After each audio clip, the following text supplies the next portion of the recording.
नमस्कार विद्यार्थी मित्रांनो, स्मार्ट अभ्यास या यूट्यूब चॅनलवर आपले मनापासून स्वागत आहे. काल आपण 23 डिसेंबरचा जो चालू घडामोडीचा आपलं लेक्चर असतो ते काय आपल्याला घेता आलेलं नाही. म्हणून आजच्या व्हिडिओच्या माध्यमातून आज आपण कालचं 23 डिसेंबर आणि 24 डिसेंबर या दोन्ही दिवसांच्या ज्या घडामोडी घडलेल्या आहेत त्याचा डिटेलमध्ये अभ्यास या व्हिडिओच्या माध्यमातून करणार आहोत. तत्पूर्वी आपण जर चॅनलवर नवीन असाल तर चॅनलला सबस्क्राईब करून घ्यायचं आहे. व्हिडिओ जर आवडला तर व्हिडिओला लाईक करायचा आहे. तसेच हा व्हिडिओ आपल्या विद्यार्थी मित्रांपर्यंत नक्की शेअर करा, जेणेकरून याचा फायदा आपल्या मित्रांना सुद्धा होईल. चला मग सुरुवात करूया आजच्या महत्त्वपूर्ण चालू घडामोडींना. आणि पहिला प्रश्न असणार आहे आणि अतिशय महत्त्वाचा प्रश्न आहे मित्रांनो, आपल्या महाराष्ट्राच्या चालू घडामोडीशी संबंधित. तर पहिला प्रश्न असणार आहे की नुकतेच महाराष्ट्र विधानसभेचे सभापती म्हणून कोणाची निवड करण्यात आली आहे आणि ऑप्शन्स या ठिकाणी देण्यात आले आहेत. याचे योग्य उत्तर असेल option number A, Ram Shinde. हे नुकतेच महाराष्ट्र विधानसभेचे सभापती म्हणून त्यांना नियुक्त करण्यात आलेला आहे किंवा त्यांची निवडही झालेली आहे. त्याविषयी थोडी अधिकची माहिती आपण पाहणार आहोत. तर आपली जी काही महाराष्ट्राची विधान परिषद आहे त्याचे सभापती म्हणून राम शिंदे यांची निवड करण्यात आलेली आहे आणि त्यांची निवड ही बिनविरोध झालेली आहे मित्रांनो. एकही उमेदवार त्यांच्या विरोधामध्ये या सभापतीच्या निवडणुकीमध्ये उभा राहिलेला नव्हता. तर हे सुद्धा आपण लक्षात ठेवायचं आहे. यांची निवड ही बिनविरोध झालेली आहे आणि ते विधान परिषदेचे 11वे सभापती बनलेले आहेत. हे सुद्धा आपण लक्षात ठेवायचं आहे. यापूर्वी ते अहिल्यानगरचे पालकमंत्री राहिलेले आहेत आणि महाराष्ट्र राज्याचे जलसंधारण मंत्री सुद्धा राहिलेले आहेत. त्यासोबतच सध्या जे काही आपलं महाराष्ट्राचं विधान परिषद आहे त्याचे सभापती कोण आहेत आणि उपसभापती कोण आहेत हे आपण लक्षात ठेवायचं आहे. सभापती आहेत राम शिंदे आणि उपसभापती आहेत नीलम गोरे. त्यासोबतच जे विधान परिषद आहे त्याचे पहिले सभापती कोण आहे हे आपल्याला परीक्षेमध्ये विचारलं जातं. तर पहिले सभापती होते विठ्ठल पागे. त्यानंतर विधान परिषदेचे सर्वाधिक काळ सभापती कोण राहिले आहेत तर विठ्ठल पागेच राहिले आहेत. तब्बल 17 वर्ष ते विधान परिषदेचे सभापती होते. आणि विधान परिषदेचे सर्वात कमी काळ सभापती कोण होते असं विचारलं तर त्यांचं नाव लक्षात ठेवायचं आहे, राम मेघे. अवघे 2च दिवस ते विधान परिषदेचे सभापती राहिलेले आहेत. त्यासोबतच जे महाराष्ट्राचं विधिमंडळ आहे ते द्विग्रही आहे मित्रांनो. अर्थात महाराष्ट्रामध्ये विधानसभा एक सभागृह आहे आणि दुसरा आहे विधान परिषद. असे 2 ग्रहांनी मिळून द्विग्रही हे महाराष्ट्राचं विधिमंडळ आहे. ते आपण लक्षात ठेवायचं आहे. तसेच महाराष्ट्राचे नवीन मुख्यमंत्री बनलेले आहेत देवेंद्र फडणवीस. महाराष्ट्राला 2 उपमुख्यमंत्री देण्यात आलेले आहेत. एक आहेत एकनाथ शिंदे आणि दुसरे आहेत अजित पवार. त्यासोबतच महाराष्ट्राचे सध्याचे राज्यपाल आहेत सी.पी. राधाकृष्णन. हे एक्स्ट्राचे पॉईंट सुद्धा आपल्या परीक्षेच्या दृष्टीने अतिशय महत्त्वाचे आहेत, ते आपण लक्षात ठेवायचे आहेत. त्यानंतर पुढचा प्रश्न असणार आहे की नुकतेच साहित्य अकादमी मराठीसाठीचा पुरस्कार कोणाला जाहीर झाला आहे आणि ऑप्शन्स या ठिकाणी देण्यात आले आहेत. याचे योग्य उत्तर असेल ऑप्शन नंबर बी, डॉक्टर सुधीर रसाळ यांना नुकताच साहित्य अकादमी मराठीसाठीचा पुरस्कार देण्यात आलेला आहे किंवा जाहीर झालेला आहे. त्याविषयी थोडी अधिकची माहिती आपण पाहणार आहोत.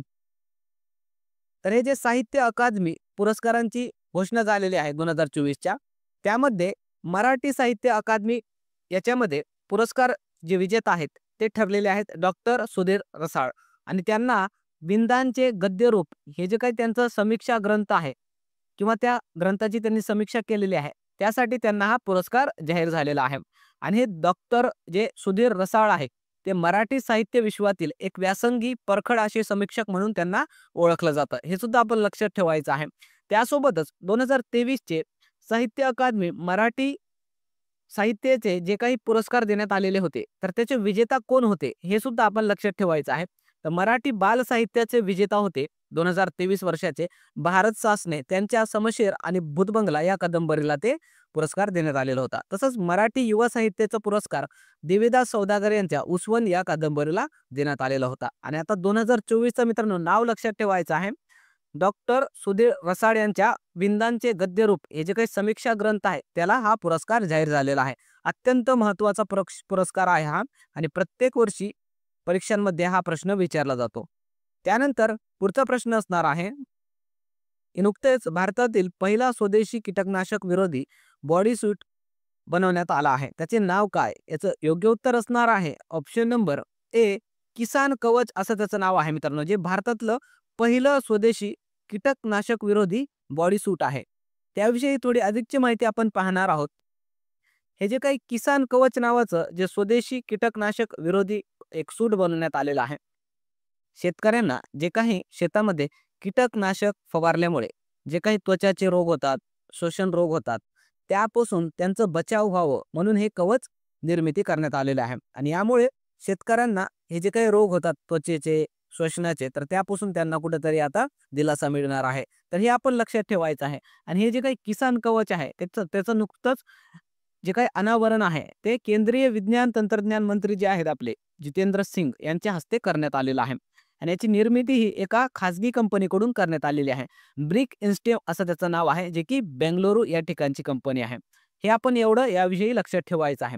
त्यानंतर पुढचा प्रश्न असणार आहे की नुकतेच फिफाचा सर्वोत्कृष्ट खेळाडूचा किताब कोणाला देण्यात आला आहे. आणि ऑप्शन्स या ठिकाणी देण्यात आले आहेत. याचं योग्य उत्तर असेल ऑप्शन नंबर बी, विनियस ज्युनियर. हा जो काही ब्राझीलचा फुटबॉलपटू आहे त्याला नुकताच फिफाचं सर्वोत्कृष्ट खेळाडूचा किताब देण्यात आलेला आहे. त्याविषयी थोडी अधिकची माहिती आपण पाहणार आहोत. तर ही जे काही विनियस ज्युनियर आहे ब्राझीलचा फुटबॉलपटू, त्याला पुरुष गटामध्ये फिफाचा सर्वोत्कृष्ट खेळाडू म्हणून किताब देण्यात आलेला आहे. आणि यानुसार टॉपचे 3 खेळाडू आपण लक्षात ठेवायचे आहेत. पहिला आहे विनियस ज्युनियर, जो की ब्राझील या देशाचा फुटबॉलपटू आहे. दुसऱ्या क्रमांकावर आहे रॉड्री, जो की स्पेनचा आहे. आणि त्यानंतर आहे जूड बेलिंगम, जो की इंग्लंड या देशाचा आहे. त्यासोबतच जे काही पुरुष गटामध्ये नुकतंच बॅलन डी ऑर पुरस्कार देण्यात आलेला आहे. तसेच महिला गटासाठी सुद्धा बॅलन डी ऑर, जो की फुटबॉल खेळातील सर्वोच्च पुरस्कार मानला जातो मित्रांनो, त्याची सुद्धा घोषणा करण्यात आलेली आहे किंवा ते पुरस्कार देण्यात आलेले आहेत. ते सुद्धा आपण लक्षात ठेवायचं आहे. तर बॅलन डी ऑर पुरुष गटामध्ये रॉड्री, जो स्पेनचा फुटबॉलपटू आहे, त्याला देण्यात आलेला आहे. आणि महिला गटामध्ये एटना बोनमॉटी, जो की स्पेनची आहे, तिला बॅलन डी ऑर या दोघांना देण्यात आलेला आहे. अतिशय महत्त्वाचा पुरस्कार आहे मित्रांनो बॅलन डी ऑर फुटबॉल संबंधित. त्यावर हमखास आपल्या परीक्षांमध्ये प्रश्न हा विचारण्यात येतो. तर ते आपण लक्षात ठेवायचं आहे. त्यानंतर पुढचा प्रश्न बघण्या अगोदर व्हिडिओ कसा वाटला ते कमेंटमध्ये नक्की सांगायचं आहे. तसेच चॅनलवर नवीन असाल तर चॅनलला सबस्क्राईब करून घ्यायचं आहे. चला मग पुढचा प्रश्न पाहणार आहोत. नुकतेच dark eagle anti missile system कोणत्या देशाने विकसित केली. आणि याचं योग्य उत्तर असणार आहे ऑप्शन नंबर सी, अमेरिका या देशाने नुकतंच डार्क ईगल ही अँटी मिसाईल सिस्टम विकसित केलेली आहे. त्याविषयी थोडी अधिकची माहिती आपण पाहणार आहोत. तर नाव लक्षात ठेवायचं आहे, dark eagle anti missile system आहे मित्रांनो. ही एक हायपरसोनिक अँटी मिसाईल सिस्टम आहे, जे की शत्रूची मिसाईल हवेतच नष्ट करण्याची त्याची क्षमता आहे. समजा कोणत्या देशाने जर अमेरिकेवर हल्ला केला मिसाईलद्वारे, तर ही जी काही मिसाईल सिस्टम आहे ती हवेतच त्या मिसाईलला तिला नष्ट करण्याची त्याची क्षमता आहे. आणि याची रेंज लक्षात ठेवायची आहे 2775 किलोमीटर पेक्षा सुद्धा जास्त याची रेंज आहे. त्यासोबतच अमेरिकेचा मुद्दा आलेला आहे. तर आपल्याला अमेरिकेविषयी काही पॉइंट्स लक्षात ठेवायचे आहे. याची राजधानी आहे वॉशिंग्टन DC, राष्ट्राध्यक्ष आहेत डोनाल्ड ट्रम्प आणि चलन आहे डॉलर. त्यानंतरचा प्रश्न असणार आहे की नुकतेच डेझर्ट नाईट सैन्य अभ्यास कोणत्या देशांच्या दरम्यान पार पडले. आणि ऑप्शन्स या ठिकाणी देण्यात आले आहेत.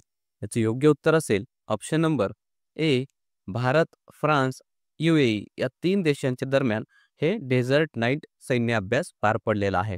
त्याविषयी थोडी अधिकची माहिती आपण पाहणार आहोत. तर हे जे काही डेझर्ट नाईट सैन्य अभ्यास आहे हे 3 देशांच्या दरम्यान झालेलं सैन्य अभ्यास आहे. तर हे आपण लक्षात ठेवायचं आहे. हे 3 देश कोणते आहेत? भारत, फ्रान्स आणि UAE. आणि तिन्ही देशांच्या वायुसेनेचा हा सैन्य अभ्यास होता. तर हे आपल्यासाठी महत्त्वाचा मुद्दा आहे. त्यासोबतच आपल्याला जी आपली भारतीय वायुसेना आहे त्याची स्थापना लक्षात ठेवायची आहे 8 ऑक्टोबर 1932. ठिकाण मुख्यालय जे काय आहे नवी दिल्ली या ठिकाणी आहे. आणि वायुसेना प्रमुख आहेत सध्या अमरप्रीत सिंग. त्यासोबतच जे इतर महत्त्वाचे सैन्य अभ्यास झालेले आहेत 2024 या वर्षामध्ये, ते सुद्धा आपल्या परीक्षेच्या दृष्टीने महत्त्वाचे आहेत. ते सुद्धा आपल्याला या ठिकाणी पाहायचे आहेत. तर पहिला असणार आहे डेझर्ट सायक्लॉन, जे की भारत आणि UAE या 2 देशांच्या दरम्यान झालेला आहे. सहयोग काईजिन जे भारत व जपान दरम्यान झालेला आहे. खंजीर सैन्य अभ्यास भारत व किर्गिस्तान. दोस्ती सैन्य अभ्यास भारत, मालदीव आणि श्रीलंका या 3 देशांच्या दरम्यान झालेला आहे. समुद्र लक्ष्मण भारत व मलेशिया. डस्टलिंग नावाचा सैन्य अभ्यास भारत व उझबेकिस्तान. धर्मा गार्जियन भारत व जपान. तर्कश नावाचा सैन्य अभ्यास भारत आणि अमेरिकेदरम्यान पार पडलेला आहे. शक्ती सैन्य अभ्यास भारत व फ्रान्स, मित्रशक्ती भारत व श्रीलंका, वरुण सैन्य अभ्यास भारत व फ्रान्स, अल नजह भारत व ओमान, गगनशक्ती सैन्य अभ्यास तसेच वायुशक्ती सैन्य अभ्यास हे दोन्ही आपल्या भारतीय वायुसेनेचे सैन्य अभ्यास होते. मिलान नावाचा सैन्य अभ्यास भारतीय नौदलाचा सैन्य अभ्यास होता. तर हे काही महत्त्वाचे सैन्य अभ्यास आहेत जे आपल्या परीक्षेच्या दृष्टीने महत्त्वाचे आहेत. ते आपण लक्षात ठेवायचे आहेत. त्यानंतर पुढचा प्रश्न असेल की नुकतेच ओमप्रकाश चौटाला यांचे निधन झाले. ते कोणत्या राज्याचे मुख्यमंत्री होते? आणि ऑप्शन्स या ठिकाणी देण्यात आले आहेत. त्याचे योग्य उत्तर असेल ऑप्शन नंबर ए, हरियाणा राज्याचे ते माजी मुख्यमंत्री होते ओमप्रकाश चौटाला. तर त्यांच्याविषयी थोडी अधिकची माहिती आपण पाहणार आहोत. हे जे काही ओमप्रकाश चौटाला होते ते हरियाणा या राज्याचे 5 वेळा मुख्यमंत्री राहिले आहेत आणि नुकतंच 89व्या वर्षी त्यांचं निधन झालेलं आहे. त्यांच्या पार्टी होती भारतीय राष्ट्रीय लोकदल. त्यांच्याविषयी विशेषतः ही मित्रांनो की वडिलांचा सन्मान म्हणून वडिलांपेक्षा कमी शिकण्याचा निर्णय त्यांनी घेतलेला होता. कारण त्यांचे जे वडील होते ते कमी शिकलेले असल्यामुळे त्यांनी सुद्धा शिक्षण हे मध्येच 7वी नंतर सोडून दिलेलं होतं आणि पुढे ज्यावेळेस ते घोटाळ्यांमध्ये तिहार जेलमध्ये बंद होते दिल्लीमध्ये, त्यावेळेस त्यांनी 10वी परीक्षाही उत्तीर्ण केलेली आहे वयाच्या 86व्या वर्षी. तर हे आपण लक्षात ठेवायचं आहे. आणि त्यांच्यावर बॉलिवूडमध्ये एक सिनेमा सुद्धा आलेला होता मागच्या वर्षी 10वी नावाचा, ज्यामध्ये अभिषेक बच्चन याने भूमिका साकारलेली होती. तर हे काही गोष्टी त्यांच्याविषयी लक्षात ठेवायच्या आहेत. त्यासोबतच ज्या इतर निधन वार्ता आहेत 2024 या वर्षामधील ते सुद्धा आपल्यासाठी महत्त्वाच्या. तर पहिले व्यक्तिमत्व होते रतन टाटा, जे की प्रसिद्ध भारतीय उद्योगपती होते. त्यांचं सुद्धा निधन झालेलं आहे. उस्ताद झाकीर हुसेन, जे की तबला वादक होते, त्यांचं निधन झालेलं आहे. पंकज उधास, जे गझल गायक होते, त्यांचं सुद्धा निधन झालेलं आहे. राम नारायण अग्रवाल, ज्यांना अग्निमॅन म्हणून भारतामध्ये ओळखलं जातं, ज्यांनी भारतामध्ये अग्नि मिसाईल बनवलेली आहे, त्यांचं निधन झालेलं आहे. नटवर सिंग, जे भारताचे माजी परराष्ट्र मंत्री होते. यामिनी कृष्णमूर्ती, शास्त्रीय नृत्यांगना होत्या, त्यांचं सुद्धा निधन झालेलं आहे. डॉक्टर आर नित्यानंद, यांनी सहेली गर्भनिरोधक गोळीचा शोध लावला, त्यांचं निधन झालेलं आहे. शोभा रानडे, गांधीवादी सामाजिक कार्यकर्त्या, यांचं सुद्धा निधन झालेलं आहे. बिशन सिंग बेदी, जे क्रिकेटर होते, त्यांचं निधन झालेलं आहे. फ्रान्सिस दिब्रितो, जे अखिल भारतीय मराठी साहित्य संमेलनाचे माजी अध्यक्ष होते, त्यांचं निधन झालेलं आहे. एस एम कृष्णा, जे की कर्नाटक राज्याचे माजी मुख्यमंत्री आणि महाराष्ट्र राज्याचे माजी राज्यपाल राहिलेले आहेत, त्यांचं सुद्धा नुकतंच निधन झालेलं आहे. तर हे सुद्धा काही पॉईंट्स आपण लक्षात ठेवायचे आहेत. त्यानंतर पुढचा प्रश्न असणार आहे की नुकतेच पहिला खो खो विश्वकप 2024ची घोषणा करण्यात आली. त्याचा ब्रँड अँबॅसेडर कोणाला बनवण्यात आले आहे? ऑप्शन्स या ठिकाणी देण्यात आले आहेत. जे योग्य उत्तर असेल option number C, Salman Khan हा जो अभिनेता आहे त्याला नुकतंच जे काही पहिलं खो खो विश्वकप होणार आहे त्याला ब्रँड अँबॅसेडर बनवण्यात आलेला आहे. त्याविषयी थोडी अधिकची माहिती आपण पाहणार आहोत.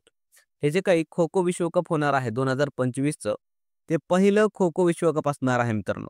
आणि म्हणून हा प्रश्न आपल्यासाठी महत्त्वाचा आहे. स्टार करून ठेवायचा आहे हा पॉईंट. याचं आयोजन हे खो खो फेडरेशन ऑफ इंडियाकडून करण्यात येत आहे. ठिकाण असणार आहे नवी दिल्ली या ठिकाणी. कालावधी असणार आहे 13 ते 19 जानेवारी 2025 आणि ब्रँड अँबॅसेडर असेल सलमान खान. आणि या स्पर्धेमधून जगभरातून जवळपास 24 देशांचे खो खो संघ हे सहभागी होणार आहेत. तर एवढे पॉईंट्स आपल्या या दृष्टीने लक्षात ठेवायचे आहेत. त्यानंतर काल आपण ज्या काही महत्त्वाच्या घडामोडी घेतल्या होत्या त्याचं क्विक रिव्हिजन या ठिकाणी आपण करणार आहोत. तर पहिला प्रश्न आपण बघितला होता. नुकतेच वृक्षमाता म्हणून ओळख असणाऱ्या तुलसी गौडा यांचे निधन झाले. त्यांना कोणता पुरस्कार देऊन सन्मानित करण्यात आले होते? आणि याचं उत्तर होतं ऑप्शन नंबर ए, पद्मश्री सन्मान त्यांना देण्यात आलेला आहे. त्यानंतरचा प्रश्न आपण बघितला होता. नुकतेच जमशेदजी टाटा पुरस्कार देऊन कोणाला सन्मानित करण्यात आले होते? आणि याचं उत्तर असणार आहे ऑप्शन नंबर ए, किरण मजुमदार शॉ. त्यानंतरचा प्रश्न आपण घेतला होता. नुकतेच महाराष्ट्रातील मुख्यमंत्री कार्यालयाच्या प्रधान सचिव म्हणून कोणाची नियुक्ती करण्यात आली? आणि याचं उत्तर होतं ऑप्शन नंबर बी, अश्विनी भिडे. त्यानंतरचा प्रश्न आपण बघितला होता. नुकतेच भारतीय खेळाडू रविचंद्रन अश्विन यांनी निवृत्ती घोषित केली. त्यांचा संबंध कोणत्या खेळाशी होता? आणि याचं उत्तर होतं ऑप्शन नंबर सी, क्रिकेट या खेळाशी संबंधित हा खेळाडू आहे मित्रांनो रविचंद्रन अश्विन. आणि नुकतंच त्याने क्रिकेटमधून निवृत्ती घेतलेली आहे. त्याविषयी कालच्या व्हिडिओमध्ये डिटेलमध्ये आपण अभ्यास केलेला आहे. त्यानंतरचा प्रश्न होता 98 अखिल भारतीय मराठी साहित्य संमेलनाचे स्वागत अध्यक्ष कोण असणार आहेत? आणि याचं उत्तर होतं ऑप्शन नंबर बी शरद पवार हे या भारतीय मराठी साहित्य संमेलन जे होणार आहे 98व्या क्रमांकाचं त्याचे स्वागत अध्यक्ष असणार आहेत. त्यानंतरचा प्रश्न आपण बघितला होता INS निर्देशक कोणत्या उद्देशासाठी बनवण्यात आले आहे? आणि याचं उत्तर होतं ऑप्शन नंबर ए सर्वेक्षण आणि नेव्हिगेशन करण्याचं काम हे INS निर्देशक करणार आहे. त्यानंतरचा प्रश्न आपण बघितला होता नुकतेच बांगलादेशच्या कोणत्या खेळाडूला गोलंदाजी करण्यापासून बॅन करण्यात आले आहे? आणि याचं उत्तर होतं option number A Shakib Al Hasan. त्यानंतर पुढचा प्रश्न आपण बघितला होता की आंतरराष्ट्रीय प्रवासी दिवस कधी साजरा करण्यात आला?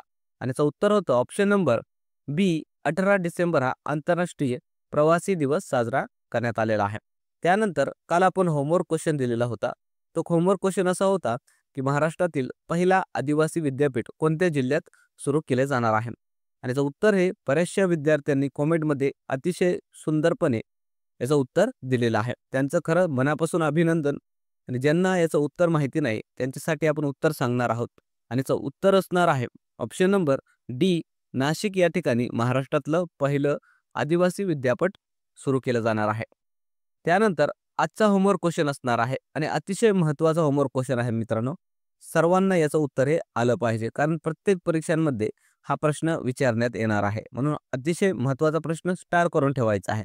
प्रश्न असा असणार आहे की राष्ट्रीय महिला आयोगाच्या अध्यक्षपदी कोणाची नियुक्ती करण्यात आली आहे? आणि याचं उत्तर हे सर्व विद्यार्थ्यांनी कॉमेंटमध्ये द्यायचं आहे.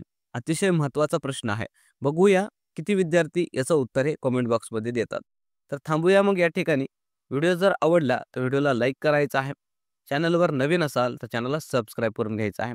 तसेच आपलं जे काही टेलिग्राम चॅनल आहे स्मार्ट अभ्यास 555 त्याला सुद्धा जॉईन करून घ्यायचं आहे. कारण त्या ठिकाणी लेक्चरच्या मोफत नोट्स आणि जे काही इतर स्टडी मटेरियल असतं ते ठिकाणी आपण ते मोफतमध्ये टाकत असतो. म्हणून त्या आपल्या टेलिग्राम चॅनलला सुद्धा जॉईन करून घ्यायचं आहे.